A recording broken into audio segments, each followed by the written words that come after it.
आई, अगं आई, पहिल्यांदा एवढे पैसे बघतोय. अरे 2 महिन्यापूर्वी रिकाम्या हाताने आला होता, आज बघ 10 लाख घेऊन आलाय. खरं सांगू आई दादा, मला वाटलं नव्हतं एवढ्या कमी वेळेमध्ये एवढे पैसे तो जमवेल. खरंच भोळा होता बिचारा. अगं भोळा होता म्हणून तर आपलं काम झालं. तुला सांगतो, आपल्या धंद्यातली आजपर्यंत सगळ्यात मोठी रक्कम आहे. अरे हे प्रेमात पडलेले माणसं आहे ना, प्रेमासाठी काही करायला तयार असतात. 2 महिन्यात 10 लाखाचे मालक झालोय आपण.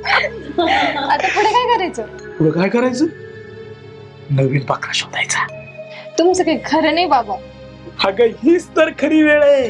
हे बघ, घटस्फोट झाला, पोटगी मिळाली, आता आधारासाठी नवीन खांदा शोधायचा. हा, पण यावेळी मुलगा असं शोधू जो जास्त सेटल पाहिजे.